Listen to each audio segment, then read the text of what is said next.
My name is Tarek Abu-Jabarah, and this is my story. Today on Discovering Palestinian Intellect, the special edition of chatting with Slava the Jordanian on the Mindset Mastery Moments. Hello and welcome back. I am your host, STJ, and allow me to introduce our guest today, Tarek Abu-Jabarah. A little bit of summary of his achievements. Tarek is an electrical engineer by education and an activist community organizer by passion.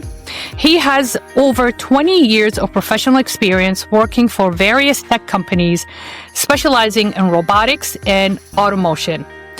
Tarek moved to the U.S. in 2002, where he got his degree from the University of Michigan, Dearborn, and started his career in Michigan as a control engineer in automotive industry, where he helped design and build automotive assembly lines for companies like Ford, GM, Chrysler, and Mercedes.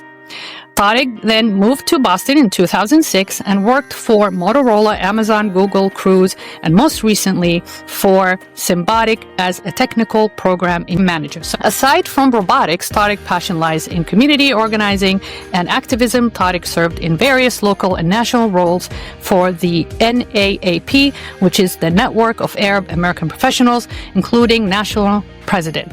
Currently, Tarek serves as the president of the Boston chapter of the PCRF, which is Palestine Children's Relief Fund, a nonprofit focused on medical and humanitarian relief for the children of Palestine. Welcome, Tarek, and thank you for coming on. I really appreciate you taking the time and contributing and collaborating to our series. Thanks. It's my pleasure to be here, and thanks for talking to me. Looking forward to it. Of course. So let's start. Since the Mindset Mastery Moment platform, we're using it to tell our story and share with us what got you to come to the United States in 2002. Sure. I was born and raised in Amman, Jordan. Originally Palestinian. My dad is from Palestine, from Jaffa. My mom's actually Jordanian from northern Jordan, from Irbid. Grew up in Amman. And what really got me to come to the U.S. was kind of my family history or my dad's history. My dad got his PhD in the U.S. from the University of Wisconsin and went back to Amman and became a college professor. In 1986, mid-86, my dad took his sabbatical year from the University of Jordan and decided to be a visiting professor at the California State University in Long Beach. So he pretty much brought the entire family with him, and we all spent a year living in Los Angeles, in Anaheim, to be specific. So I basically spent like second grade in the U.S. And funny enough, it's like I came to the U.S. barely speaking any English. I can understand the language, but I could barely speak it, and went back to Jordan and struggled to relearn Arabic because I'd forgotten about it and just like learned English. But since like we went back in mid-87 and I just loved that year, kept kind of that connection with the U.S., kept keeping kind of track of it and all that. And as I grew up and got close to high school and finishing high school and going to university, I started kind of thinking I would love to study in the U.S. instead of studying in Jordan. At the time, it didn't work out. I ended up doing my my bachelor's degree, my undergrad in Jordan.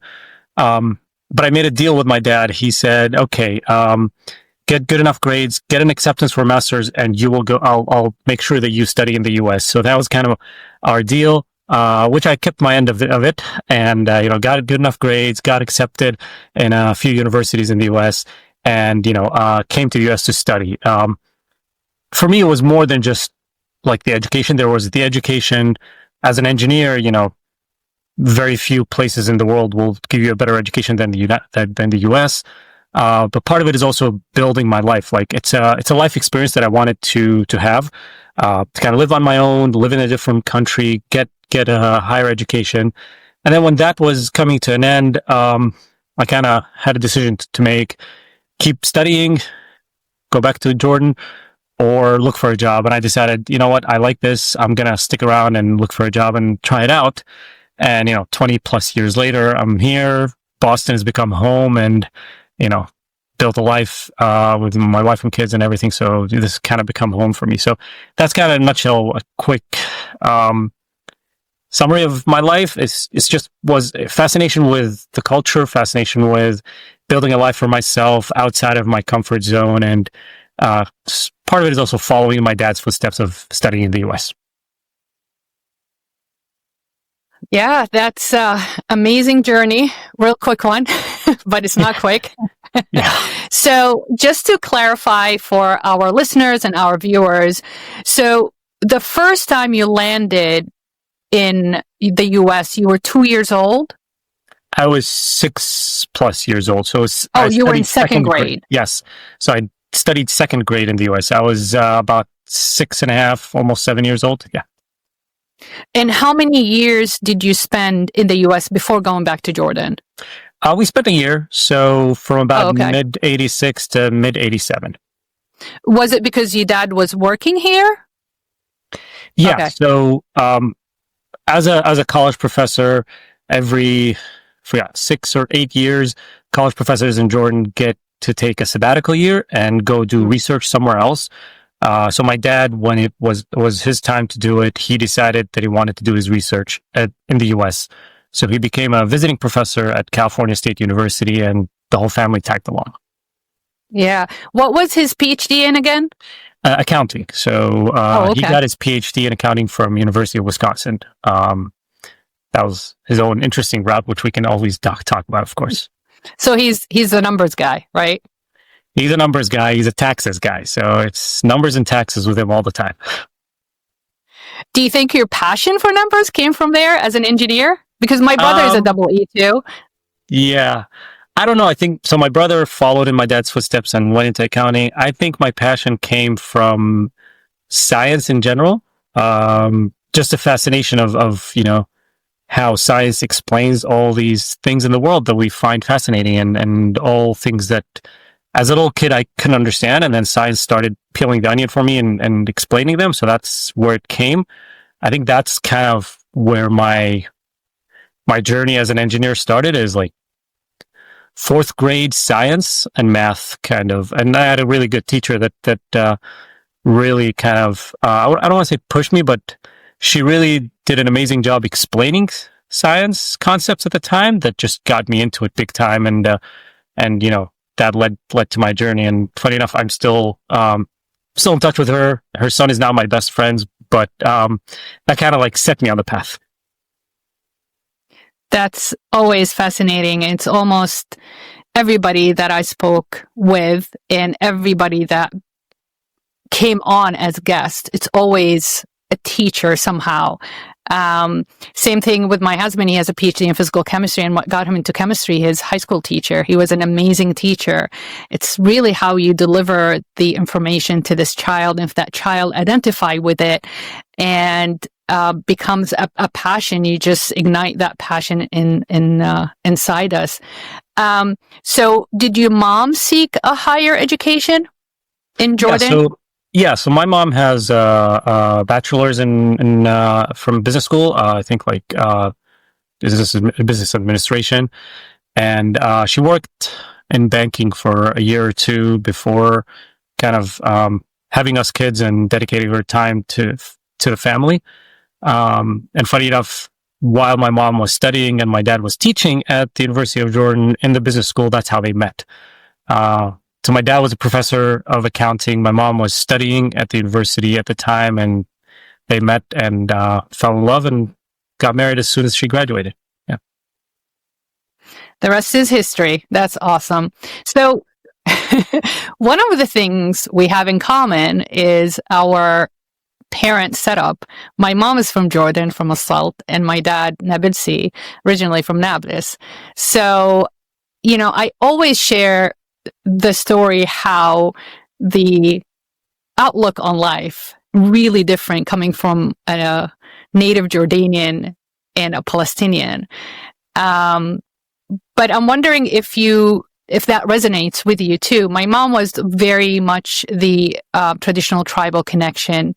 My dad, he was more the egalitarian figure in the parenting part. So, do you find that is true with the way your parents kind of created your belief system, your value system. I mean, don't get me wrong, the values are the same. We're all Arabs, but my dad was a lot more for, he was such a feminist. Girls can do whatever they want, is equal to the boys. My mom was the same, but she had her moments, that, you're a girl, you can't do that. My dad was 100% like libertarian. And I think because of the coming from a region like Palestine that has been exposed to so many different civilizations, so many different, unfortunately, occupation, but they grabbed a lot of the best of all the world and created their, like I said, egalitarian mentality or egalitarian mindset. Because we talk a lot about this on this platform is, mastering an unlimited mindset by eliminating limited beliefs. And that was my dad to the T. My mom, 80% of the time, yes, but 20%, she had her fears. She did have her limiting fears that what if. So it didn't stop us from, seeking higher education or venturing or displacing ourselves from, Saudi, because I was born and raised in Saudi. Do you find that, or your household was pretty much liberal and? I think maybe not to the same degree. So my dad, and I'll dive into like my parents' backgrounds a little. So my dad, he was born in 1940, so he was 8 years old when the Nakba happened and the displacement and all that. So similar to a lot of Palestinians, after they lost everything, realizing education is the only thing nobody can take from us, and kind of pursuing that path. That's not to say like his family wasn't pursuing that path before, but he kind of reinforced it even more. My mom's side of the family has a very interesting history. But my mom specifically, her dad, my grandfather, worked for the local phosphate mining company.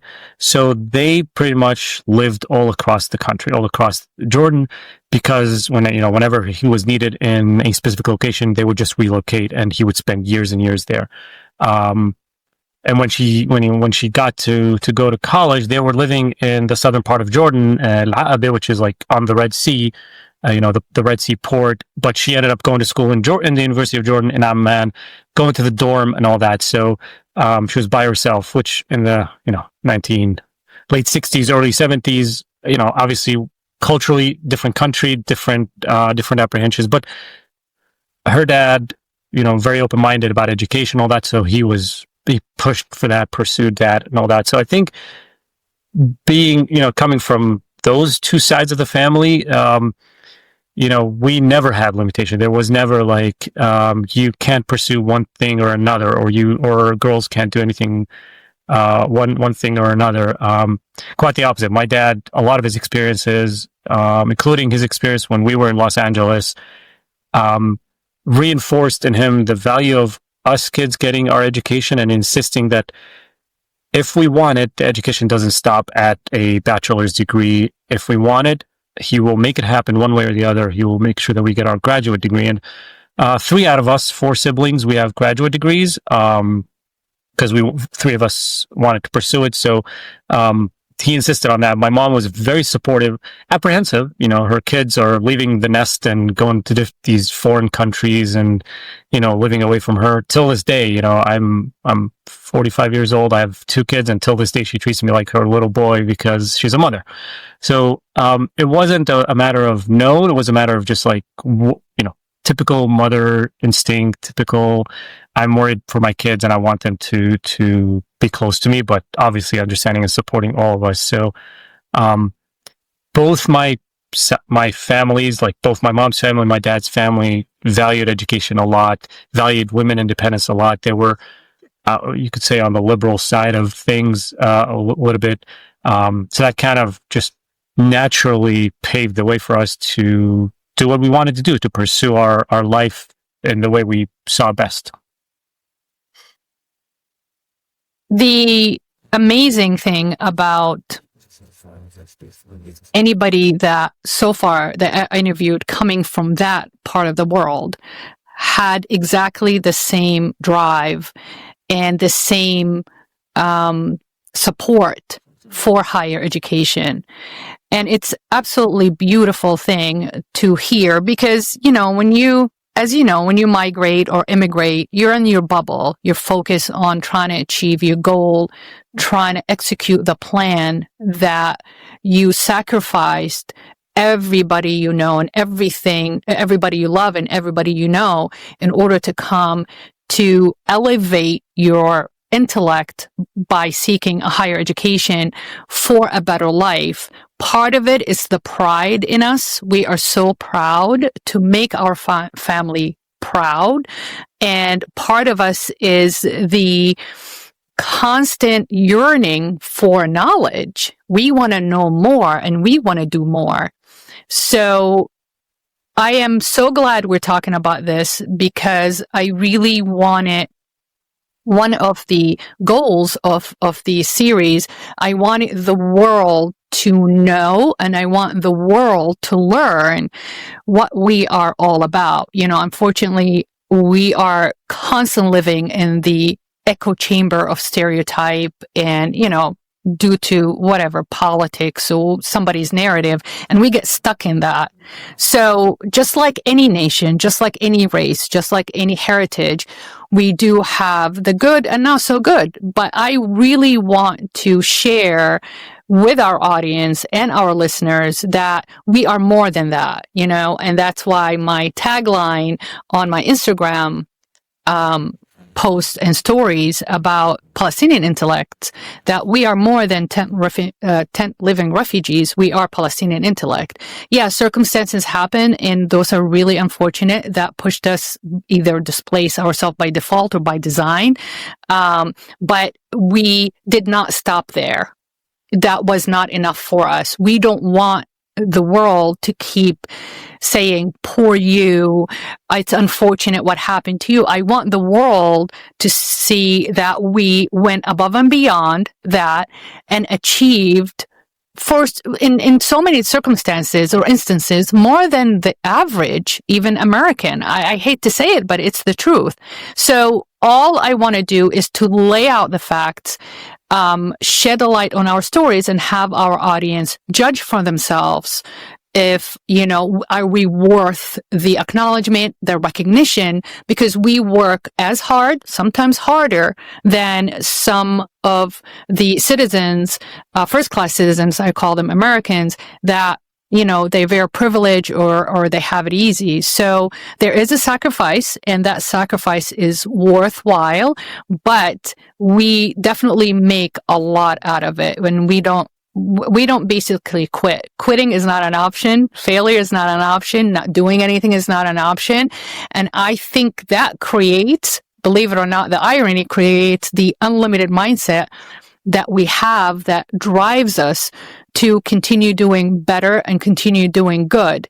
So, and you put it beautifully. My mom was exactly the same. She was not against education. My mom went to American University in Beirut, so she was westernized from college on. But it's just the motherly instinct. Why can't everybody stay together?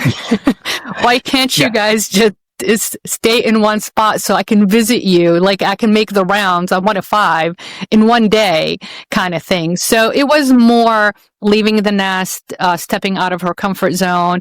But I do believe that, assault is very Bedouin tribal tradition, customs, and that it was hard for her just to let go of that because that was her belief system. Her belief system was solidified as an adult that family stays together. It's all about family.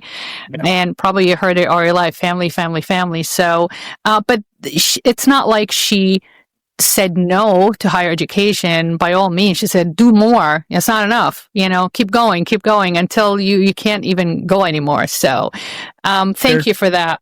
They're pulled in, their mothers especially, they are being pulled by two different forces, opposing each other. Like the motherly instinct of be around me, stay around me. So whenever all my siblings get together in the summer and visit my parents, my mom's the happiest because we're all there. And whenever we start, one of us starts going back, each one at their own time, she starts that whole, why can't you all be around me? Like, why can't this be the same? But at the same time, it's that I want the best for my kids, and if this is the best for my kids, I will support it. So, it is definitely different.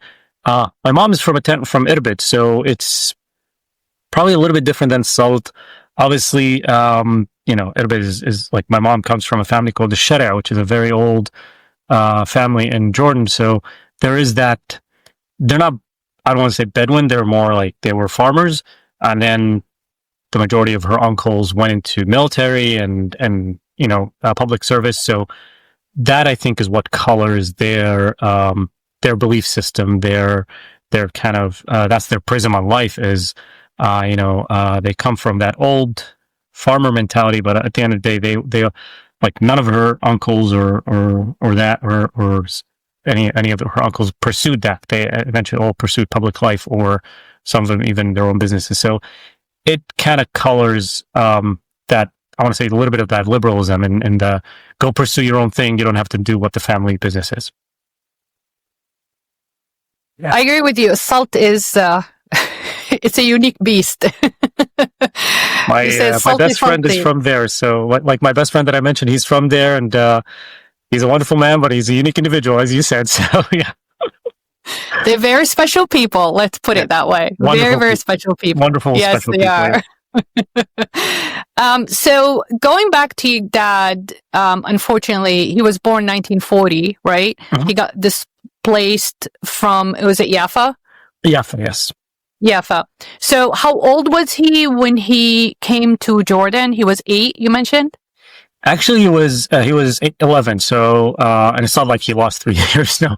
So the way it worked out for my family is 1948. My grandfather and grandmother basically piled up all the children in the car and went to visit relatives of theirs in Gaza.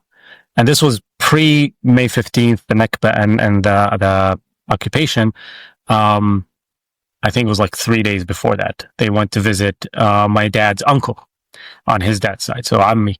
And then Nakba happens, and now they're stuck in Gaza, and they cannot leave, and now they have to figure out life there and all that. So they had the misfortune of not only losing everything, but they didn't even have anything. Like some people, when they fled, they took their house keys, or they took their documents, or some money. Like, no, none of that. So my grandmother never had like the symbolic house key that a lot of Palestinians to this day hold on to. All they had is the stories and obviously the clothes on their back. They spent 3 years in Gaza, and then my dad's uncle on his mom's side, so Khal Abui, he was I think at the time, either the minister of education, or had a high enough position in the Ministry of Education that he was able to apply for my dad and his family to come to Jordan and become Jordanian citizens. So around 1951 or 52, they went to Amman and kind of built a life for themselves there. So he was 8 when the Nakba happened, and they were in Gaza, but then spent about 3 or 4 years living in Gaza before they went to Amman and built a life for themselves there. So they went from Jaffa to Gaza. Unfortunately, they were visiting, so they didn't think that they're going to be locked out of their homes. And then from Gaza, they came to settle in Amman. Okay.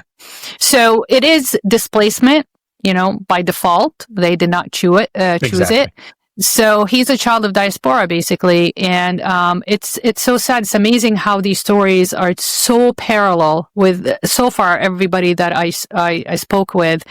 So I guess according to the article that was published by the Columbia Press blog in August 23rd, 2023, that Palestinians now are known as the world's most educated refugees.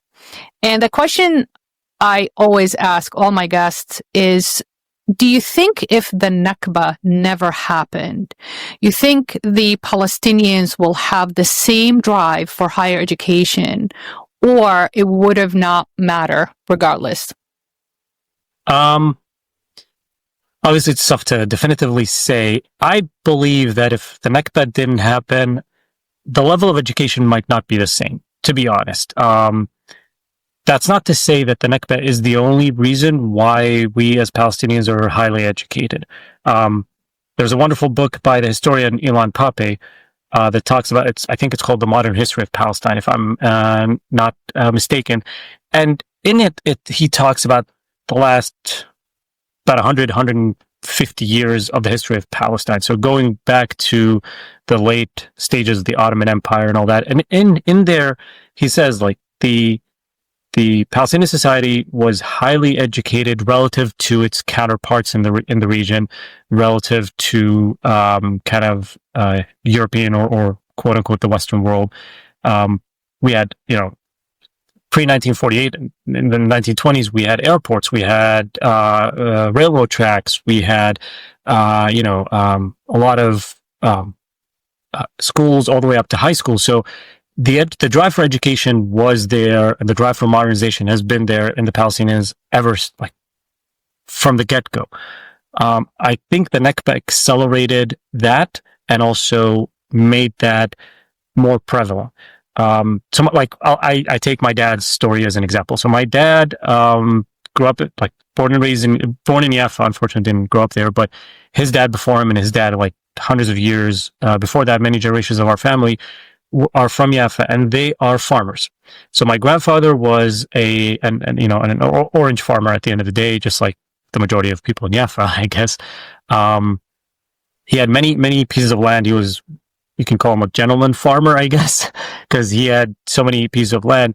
But at the same time, insisted that his kids get an education, especially my dad. My dad was his eldest. So when they found themselves stuck in Gaza, my grandfather insisted that my dad continue his education and found a private school for him to study in Gaza and enrolled him there. And my dad says the day that his dad took him out of private school, put him in public school, is the day he knew that money is running out and they need to figure something out. But for those two plus years, my grandfather insisted his kids' education does not get disrupted. So it's been there from the beginning. Now, had the Nakba not happened, would have my dad continued his higher education, or would he have gone into the family business after finishing high school? I don't know. But the answer is definitely there, that because the Nakba happened, my dad continued his higher education, got his PhD, pursued that. So I think the drive for education is there. I think the percentage of highly educated Palestinians and how fast we went for it is what the Nakba contributed to. That's kind of my, I don't want to say, statistical guess. This is my hunch, is that had the Nakba not happened, we would still be highly educated people, but not necessarily with the same number of PhDs, for example, or not necessarily with the same number of, college graduates. So I think the Nakba played a huge part of it. It's in our DNA prior to the Nakba, and I think the other part that plays a role in it is kind of competitiveness.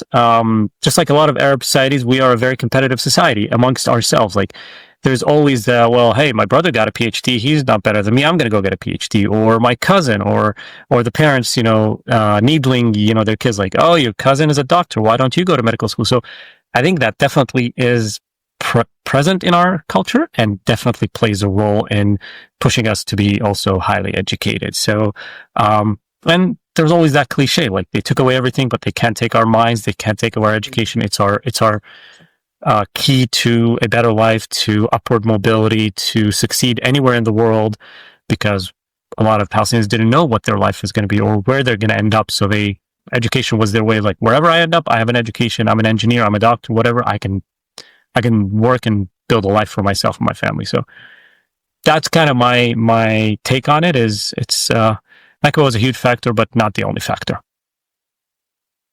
Because the research that came out in 2016, the literacy among Palestinians in Palestine was 98%, 97 to 98%, if I remember correctly. That's 2016, not too long ago. So it's fascinating, even with the new generation, they're still driven buy all that passion to, read and write, because like you said, it is our ticket way out. My dad used to say, just like you mentioned, is, government can come and take your house. Political system can just make you displace yourself. A husband can, ruin your life or put limitation. Even children can break your heart and be mean to you. And then you have to fend for yourself. But nobody can take your knowledge from you. Knowledge is knowledge. Exactly. And that is, he used to say that Taskartik, basically, that's your ticket to the invitation to the party. When you are higher educated, you can kind of catch the light. People start being attracted to you. They become interested in your opinion, in your thoughts, in your mindset, and you start exchanging ideas. So that has always been implanted in us from my dad's side. My dad was a lot more passionate, as a Palestinian. It's like, don't you ever forget. Don't you ever forget. My mom was very encouraging, but, my mom's like, if you want to take a year off, that's fine. I think because, like you said, I'm staying home, so I'm not going away anytime soon. So that was her safety blanket.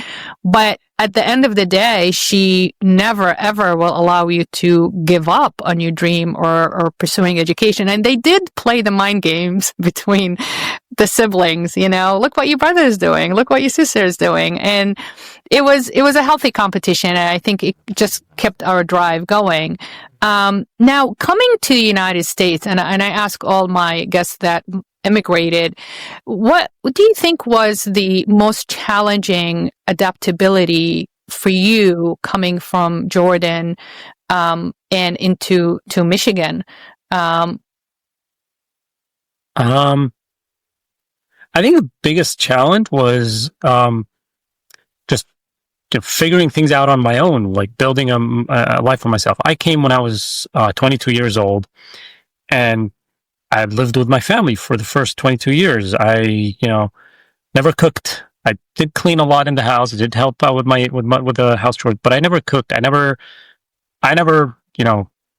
was away from my family for more than a few nights here and there, maybe, hanging out with friends or something like that. So, to me, the biggest challenge was arriving in this country. I don't know anybody. So I arrived in the Detroit area knowing literally two people. And funny enough, when I arrived, they were outside the country at the time. They're like my next door neighbors from Amman, but one of them was getting married. So I didn't even get a chance to have anybody like pick me up at the airport and all that. So figuring out, okay, I just landed. How do I go take a cab from the airport to my hotel? And the next day, how do I call my parents? Like it's little things, but they pile up for like that first month when I am still figuring out, where am I going to live? What kind of apartment am I going to rent? How am I going to make, how am I going to make my way from my apartment to school and all that? Because when you do that by yourself, it is definitely an interesting experience. Let's put it that way. And this was 2002. No smartphones, no, instant messaging. I think for that first couple weeks, I was literally the way I would just, keep tabs with my family. It's either, you go to the grocery store, get that calling card, scratch it off and make a call, or basically I would email my sister and she would keep me up to date on how things are going for the first 2-3 weeks. So that was the biggest challenge is, being away and the homesickness. At the same time, it kind of motivated me in the sense of, okay, like I chose this, so better not cry about it. Like you did this yourself. You can't blame anybody. If you want to go home, you can go home. But at the same time, like I'm going to make this happen. I'm going to succeed. I'm not going to allow myself to be sidetracked by anything. And, God knows this country has so many temptations and can sidetrack somebody very easily. But it was that, okay, I chose this. I'm homesick. I better make something out of it. So I think that was the biggest challenge is just navigating that aloneness, because in Jordan, and I'm sure it's the same in a lot of countries, connections make life a lot easier. Like my first bank account, when I opened it in Jordan, my dad was the deputy of the whole bank. So I just like sat in his office, signed a couple papers and went back home. then I had to navigate, how do I open a bank account in the US? How do I deposit a check and make sure that check clears before I have to pay my tuitions? And how do I go, buy pillows and bed sheets and all that? So it's those little things that I found the most challenging. Once I settled in, that's like, the challenge became different. The challenge became like, can I get good grades? Can I find a good job and all that? But those, I would say, as difficult as those might sound, they were not the tough part. The tough part was the first couple months, to be honest. Everything else after that, I had a plan for. I knew how, I figured out how to go about making it happen. The first couple months was, a deer caught in a headlight, trying to figure out, how do I figure out the bus schedule? How do I get on the bus and where do I get off and all that stuff? So I think that's been the toughest part.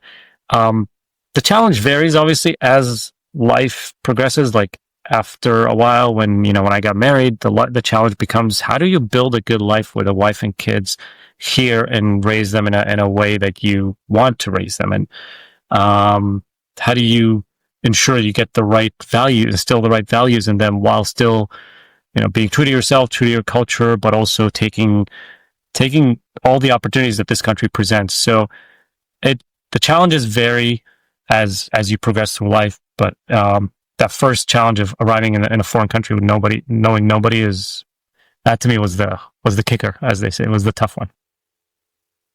It's almost like you go through withdrawal syndrome from the plethora of support, the tribal support, I call it, to nothing. It's like too quiet. Where's everybody? And then you have to make your own life. You have to make your own tribe. Now, what resonated with you in the United States that you chose to come to the States, not England, for example? And do you see yourself redesigning your belief system? Now you're a husband and a father, different than the belief system you came in with? Those are good questions. What made the choice the US versus other parts? As an engineer, there's nowhere else. There's no better place to be. Very few countries, probably a handful, or even in those countries, a handful of universities offer the education and post-education, the real the real technology opportunities that one gets in the US. I'll say this, I often have conversations with friends and family, why don't you, you've been here for 20 plus years, you've got a ton of experience, why don't you go to Dubai or the Gulf region or somewhere else? And I keep telling people, in the US, as a professional, I am developing the new technology. I'm working on brand new robots or brand new autonomous vehicles. In the Gulf region, I will be a consumer. I'll be using that technology that somebody else develops in the US and selling it, or, figuring out how to best make it work for that region. Those are two different, as an engineer, those are two very different things. So to me, the US was, I'm not going to get the experience as an engineer anywhere else in the world, or maybe not anywhere else in the world, but very few places in the world would give me that. And also the amount of opportunities. So many companies, so many different technologies, so many opportunities, so many universities in the US that if one opportunity doesn't pan out, there are so many different other ones that I can pursue. So that kind of pushed me towards the US versus the UK versus, somewhere else. Would I love to experience life in those other countries? I would love to, spend a year or two here and there, Japan, UK, France, Europe. I would love that, but, you never know how life unfolds. But that's, I think, kind of what drew me towards the US. Sorry, what was the other part of the question? I forgot. No worries. We always discuss the belief system because our research shows that all immigrants coming from whatever background, even just migrating from a small town to a big city, we carry with us the belief system, a certain belief system that guides us and constitute the way we conduct ourselves in society. But the challenge is when you're coming from an Eastern traditional society, although, your parents sounds like they had a lot of egalitarian opinions about education and maximizing on potential. how you analyze the United States. You know, you're here in the United States because you want to maximize on the potential and you want to be on the developmental end of the industry, not the consumer end of the industry. So we do carry that belief system with us. But I'll tell you this, I've been in this country 37 years. I was 19 years old when I came here. And just 2 years ago, something was just nagging me. There's certain things, not belief as iman or faith or religion, has nothing to do with it. Just that, almost like that tribal, traditional values that served me very, very well when I came very young. But now I'm, a seasoned dentist. I've been in the United States for 37 years. So certain things, they were not serving me as much, and I didn't wanted to cancel it, completely wipe it out of my belief system. But I just wanted to tuck it and store it somewhere and create my own belief system to have some kind of that hybrid identity. You don't want to be too extreme traditional. You want to be modern. You want to be a social. So I always ask, now I never birthed any children, but I've been around children all my life. And I can't imagine not going through that process of just modifying that belief system. Now you have children that are half and half. They're American, they were born here, but also you want to keep that, lifeline still attached to Jordan and Palestine, especially the traditions. So I always wonder that, Arab immigrant parents, what they go through as far as their belief system when they start raising children, especially when the kids start school, they get influenced by their kids and there's a lot of peer pressure, especially these days. So I'm just wondering, as a dad, are you going through that process right now? Big time.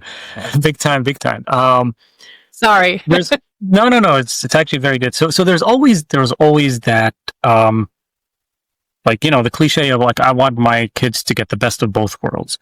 Obviously, what is best for me can vary very much for my neighbor or for my friend who also came from Jordan but has a somewhat different background. I think at the end of the day, the way I look at it, the core belief system that I grew up with, and my wife, who has a very similar background, grew up with, it is very, I think that stands the test of time, more or less.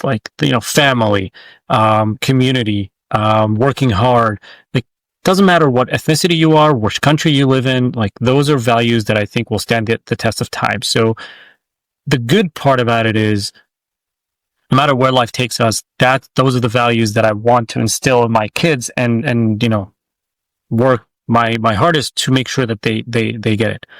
I'm also a realist, realizing that the time and place that I grew up in doesn't exist anymore. I always joke with my wife, she loves Amman a lot more than I do, or she loves visiting Amman a lot more than I do, not because I don't like Amman or ashamed of it, but because I always tell her the Amman that I grew up in is gone. I don't recognize it anymore.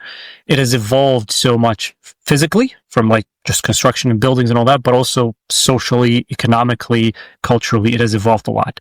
That doesn't mean that there aren't people who still hold those values, just a lot of differences. And because it's been 20 plus years since I left, it's very different. So I'm a realist in saying that there's no way I can raise my children in the same exact way, or to come out and become replicas of myself or my wife as in their belief or in their behaviors.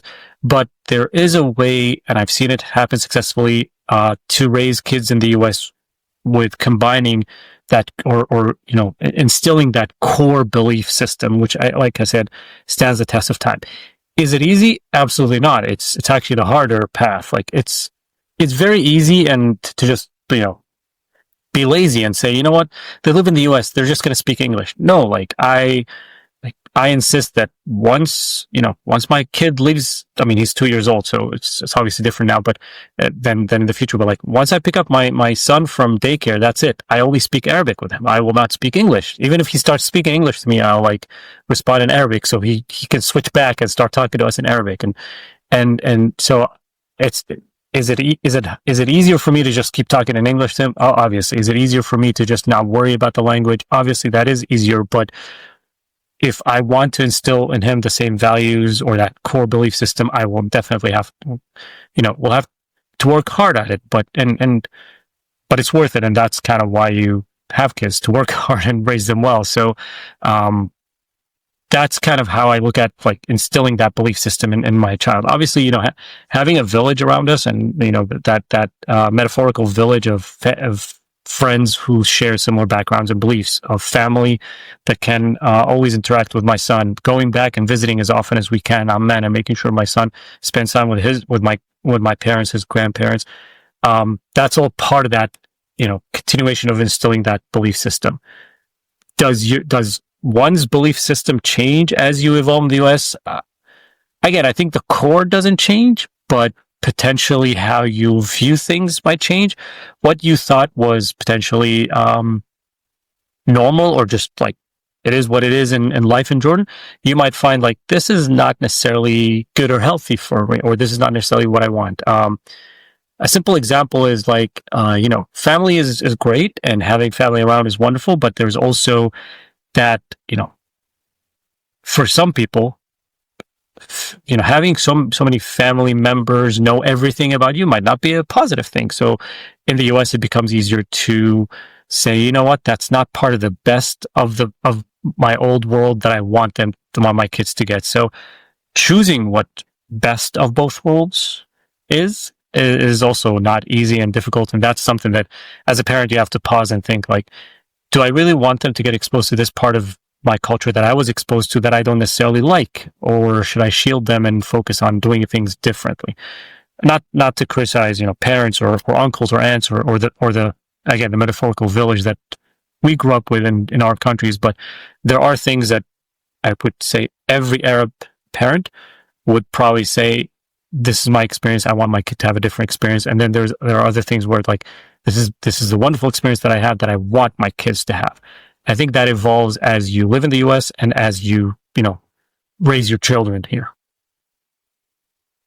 I used to believe that we need to choose. Either we're Americans or Arab. And I took me years, came to the conclusion that we should not choose. We're both.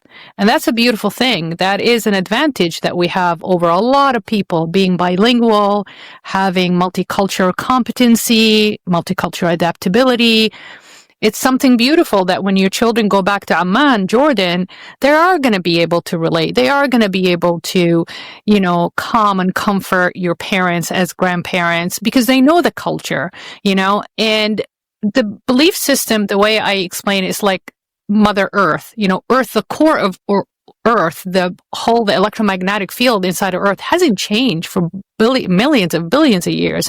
But the Earth itself, if you look at the history of Earth, the land, you know, got separated. We have more ocean, less ocean, more land. You have the ice, the melting of the ice.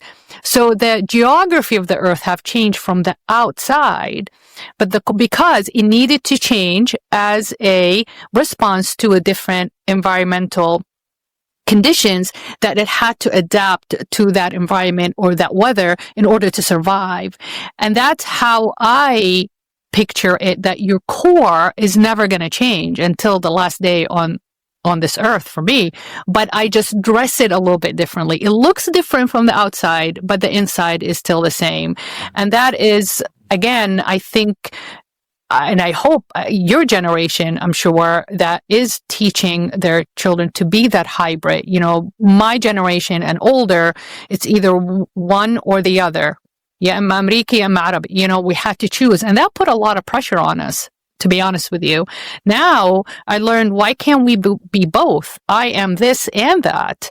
You know, there's no reason for us to drop. And that, like I said, will give you the advantage to be able to adapt and to be able to be sympathetic and tolerant to other cultures. And just having two languages, it's like I said, it's a beautiful thing. Moving on to the PCRF, my favorite topic. Right. Could you share with our audience and our listeners what the PCRF is all about? So PCRF stands for the Palestine Children's Relief Fund. It was founded in 91 or 92, I believe, so about 33, 34 years ago. It's a nonprofit non-religious, non-political nonprofit that focuses on providing free medical care to the thousands and thousands of injured and ill Palestinian children who lack that access in their local community, be it Palestine itself or the neighboring countries and the refugee camps in the neighboring countries, mainly in Jordan, Lebanon, and Syria, and so on. Over the years, we've organized medical missions with doctors that have traveled to Palestine and the neighboring countries to provide medical care. We've brought thousands of children outside of Palestine to get medical treatment in the U.S. and now a lot of the neighboring countries as well. We've built two pediatric cancer departments in Palestine, which was a first in like one in Gaza and I think one in the West Bank. The first one in Gaza. What else can I say? I can dive deep a lot into PCRF, but we're a volunteer-based organization, and for the last 12 consecutive years, we've received 4 out of 4 stars on Charity Navigator, which is basically the highest rating you can get on Charity Navigator. So we're very proud of the organization and what we've done, and obviously since October 2023, with the ongoing war in Gaza, we've been focusing a lot of our efforts there, and we've provided over $50 million in relief for relief efforts in Gaza, which included humanitarian aid, medical care. We've treated over 64,000 patients. We've had 7 medical missions go to Gaza. We've performed over 1,300 surgeries, over 2,500 consultations, and we have 2 field hospitals that are operating there. And we continue to provide, as much as we can, medical aid, food, water, hot meals, milk and formula for children and babies, clothing, and all that in Gaza. In addition, to our continuous operation in the West Bank, in Lebanon, with medical supplies, with treatment.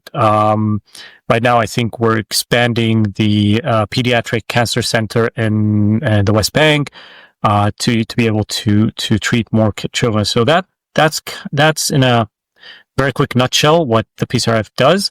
Obviously, I'm happy to we can dive into the various exact programs that the PCRF does, but that's an overview of the history and what PCRF does.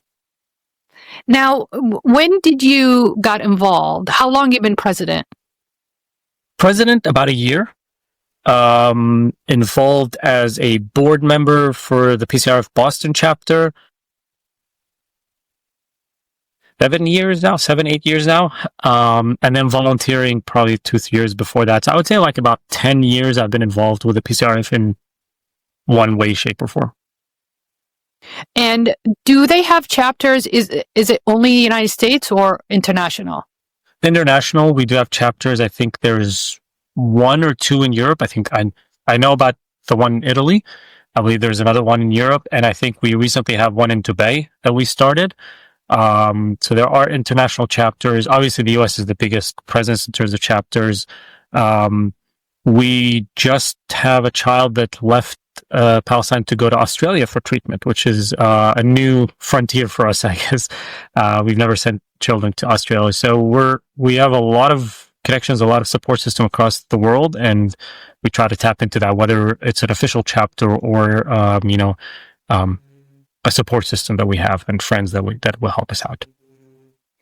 No, I do follow you guys on Instagram, and I do tag you a lot. I did create the What Cop initiative, What About the Children of Palestine initiative, and that was originated after October 7 because to my surprise, I looked into a lot of U.S.-based awareness organization, and there are a lot, children of the world, children of famine, but nothing specifically about the children of Palestine, not as an organization or donation or fundraising organization, just an organization to raise an awareness that, if you agree children's our future, if you agree that, the kids are suffering, or we have 100 140 million orphans in the world due to war zones. What about the children in Palestine? Why are we turning a blind eye to what they go through every single day, how they walk from home to school in these, restrictive, circumstances, environment, conditions, and also resources?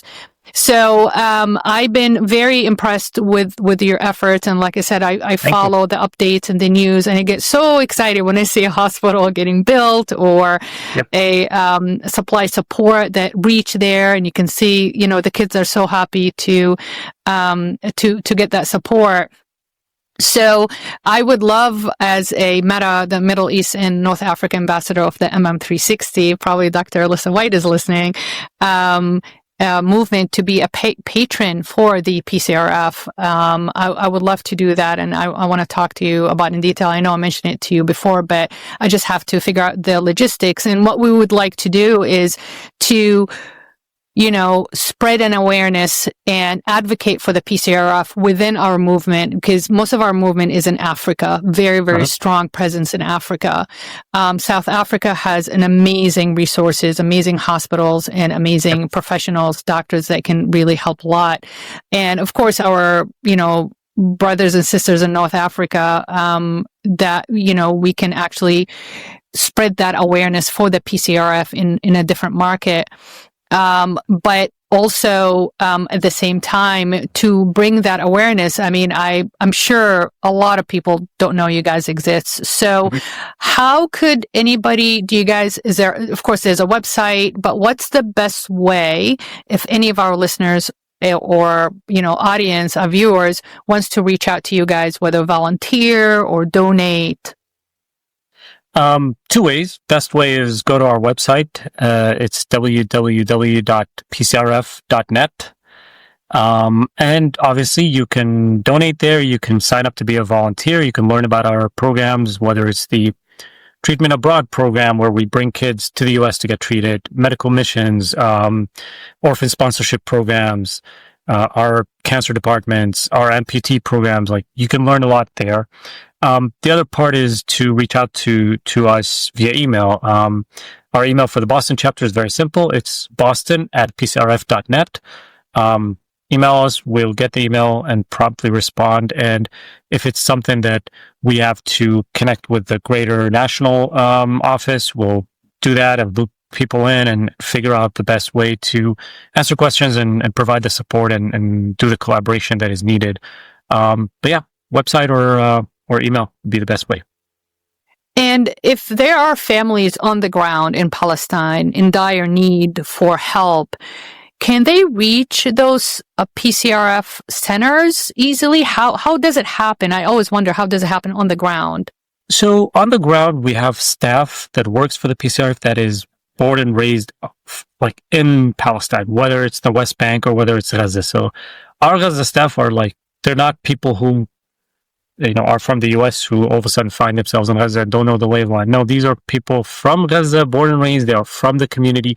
So we rely on them to tell us here, hey, I think this is the best area for a field hospital, or this is where aid is needed and distributed. So that's kind of the best way for people to get aid, is to connect with that staff. Now, we've had instances where people will email us and say, I live in this area of Gaza, in northern Gaza, for example, in this neighborhood and all that, and I need aid. And we promptly send that information to the staff on the ground, and they are best capable to say, okay, we can reach this person this way or that way, or they, communicate and get in touch with them. So that's the beautiful thing about us, is our staff is local.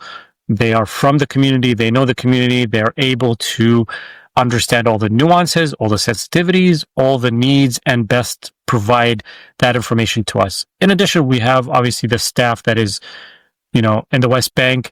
We have our regional CEO lives there. She moved from the U.S. to work there and live there. So there's not only the staff on the ground, there's also the administration that is in the West Bank, in the region, that also relays that information to us and says, okay, here's the programs we need to work on. Like, we need to provide XYZ to the community. So that's generally the best way that people can get in touch and learn about it, or, get the aid they need. And then, if they get in touch with us through our website or email, we definitely relay that information back to our staff on the ground. So, it helps us having people who work for the organization who are from the area, who know it best. That's very smart, because a lot of, as part of the movement, the MM360, we read a lot about the organizations on the ground, and it's the same thing in Africa. So our headquarters, I think, Ghana, Nigeria, and the best organizers are the ones on the ground, involved with the small community organization, charitable organization that helps certain pockets of community. But that's real smart, because I had 2 families actually reach out to me through Instagram after I posted the video about the PCRF gala. And I talked about the PCRF a little bit, and they said exactly what you mentioned. We need help. So I remember I just gave you the names, and you asked them to contact the locals, which is great. So unfortunately, we have reached the end of our hour. I would like to thank my guest, Tarek Abu-Jabarah. Thank you so much for coming on.